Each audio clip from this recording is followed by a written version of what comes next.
Hello friends, मेरा नाम रंजीत सिंह। स्वागत है आपका आपके अपने यूट्यूब चैनल खालसा कंप्यूटर पर। आज की हमारी ये टैली प्राइम की क्लास 5 वीडियो है, जिसमें हम डिस्कस करने वाले हैं बिजनेस क्या होता है और बिजनेस कितने प्रकार के होते हैं।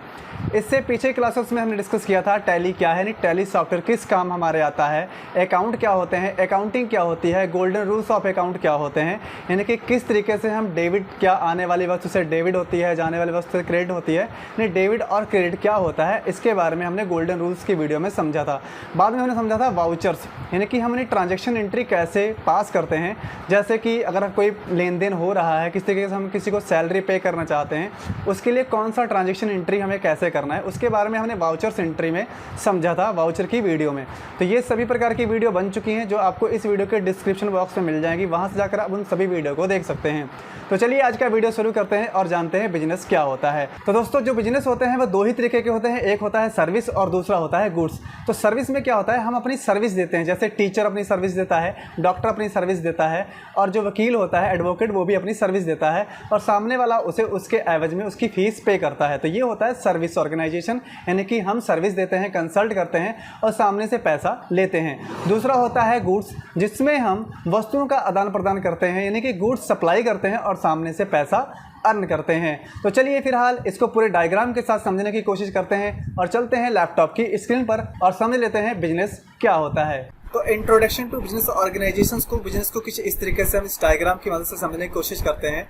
जैसे कि बिजनेस में सप्लायर्स होते हैं, फाइनेंशियर्स होते हैं, बैंक होती है, एम्प्लॉयज होते हैं, कस्टमर होते हैं और इन्वेस्टर होते हैं। ये सभी मिलकर बिजनेस को तैयार करते हैं। चलिए हम आगे जानते हैं। बिजनेस ऑर्गेनाइजेशंस अलग अलग प्रकार के लेन देन करते हैं और आमतौर पर इन्हें कुछ इस प्रकार से क्लासिफाइड किया गया है, जैसे कि सर्विस ऑर्गेनाइजेशन, ट्रेडिंग ऑर्गेनाइजेशन और मैन्युफैक्चरिंग ऑर्गेनाइजेशन। जैसे कि सर्विस ऑर्गेनाइजेशन के बारे में बात करें तो सर्विस ऑर्गेनाइजेशंस वो ऑर्गेनाइजेशंस होती हैं जो सिर्फ सर्विस यानी कंसल्ट प्रोवाइड करती हैं। सर्विस ऑर्गेनाइजेशन में किसी प्रकार का कोई फिजिकल लेन देन नहीं होता, यानी किसी भी वस्तु का लेन देन नहीं होता है। इसमें सिर्फ सर्विस दी जाती है। जैसे टीचर अपनी टीचिंग देता है और सामने से पैसा लेता है। डॉक्टर अपनी कंसल्ट करता है और सामने से अपनी फीस लेता है। एडवोकेट अपने क्लाइंट्स को भी कंसल्ट करता है और सामने से फीस लेता है। यानी कि जो सर्विस ऑर्गेनाइजेशन है ये कंसल्टिंग का बिजनेस है, यानी सलाह का बिजनेस है। इसमें सर्विस दी जाती है और सामने से पैसा लिया जाता है और दिया जाता है। उसके आगे डायग्राम में कुछ इस तरीके से हम इसे समझ सकते हैं। जैसे कि एक सर्विस ऑर्गेनाइजेशन, मान लीजिए एक टीचर, वो अपनी सर्विस देता है अपने स्टूडेंट को यानी कि कस्टमर को, और सामने से स्टूडेंट क्या करता है, पेमेंट करता है किसको, टीचर को, यानी कि सर्विस ऑर्गेनाइजेशंस को। इस तरीके से आगे समझते हैं ट्रेडिंग ऑर्गेनाइजेशंस क्या होता है। तो ट्रेडिंग ऑर्गेनाइजेशंस वो ऑर्गेनाइजेशंस होते हैं जो गुड्स को परचेज और सेल करते हैं, जो ट्रेडिंग ऑर्गेनाइजेशंस के अंतर्गत आते हैं। इसमें व्यापारिक संगठन का मुख्य कार्य माल को खरीदना और उसमें अपना प्रॉफिट जोड़ने के बाद उसे बेचना होता है। यानी कि ट्रेडिंग ऑर्गेनाइजेशंस एक तरीके के थोक विक्रेता होते हैं जो मैन्युफैक्चरर से माल उठाते हैं और अपना ट्रांसपोर्टिंग चार्ज और प्रॉफिट जोड़ के माल को सेल करते हैं। इसे कुछ इस तरीके से हम डायग्राम में समझ लेते हैं। कस्टमर ने डिमांड रखी किसके पास, ट्रेडिंग ऑर्गेनाइजेशंस के पास। उसने क्या किया, इन्वेंट्री, वो वस्तुएं मंगवाई कस्टमर की डिमांड के अनुसार, किससे, मैन्युफैक्चरर से, और अपने स्टॉक में उसे अवेलेबल करा दिया और उसके बाद सेल कर दिया किसको, कस्टमर को। तो इस तरीके से ये ट्रेडिंग ऑर्गेनाइजेशंस काम करता है।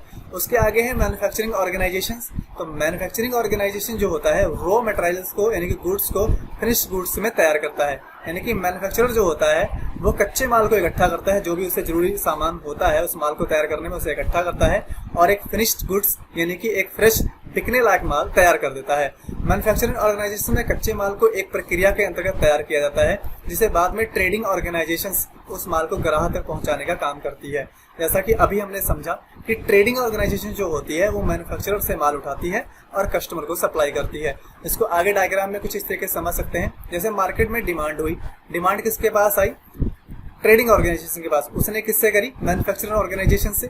उसने क्या किया, एक प्लानिंग करी कि हमें क्या रॉ मटेरियल्स चाहिए, उसने तैयार किया, उसके ऊपर वर्किंग किया और अपना पैसा इन्वेस्ट किया। तो वर्किंग कैपिटल मैनेजमेंट किया। उसके बाद उसने एक फ्रेश यानी कि फिनिश्ड गुड्स, बिल्कुल बिकने लायक तैयार माल रेडी किया और उसके बाद उसे मार्केट में उतार दिया। यानी हम इसको ऐसे समझ सकते हैं कि सबसे पहले जो कस्टमर होता है वो ट्रेडिंग ऑर्गेनाइजेशंस के पास आता है और अपने माल की डिमांड रखता है, और ट्रेडिंग ऑर्गेनाइजेशन जो होता है वो मैन्युफैक्चरर के पास अपनी डिमांड रखता है। मैन्युफैक्चरर क्या करता है, अपनी पूंजी निवेश करता है और कच्चे माल से एक फिनिश्ड माल यानी कि एक बिकने लायक माल तैयार करता है और किसे देता है, ट्रेडिंग ऑर्गेनाइजेशंस को देता है। और ट्रेडिंग ऑर्गेनाइजेशंस क्या होता है, अपने प्रॉफिट को जोड़कर उसमें और कस्टमर तक उस माल को पहुंचा देता है। तो इस तरीके से हमने समझा कि बिजनेस कैसे काम करता है और बिजनेस क्या होता है और बिजनेस कितने प्रकार के होते हैं। तो मिलते हैं नेक्स्ट वीडियो में, जिसमें हम सीखेंगे लेजर क्या होते हैं और ग्रुप्स क्या होते हैं। तब तक के लिए गुड बाय, टेक केयर।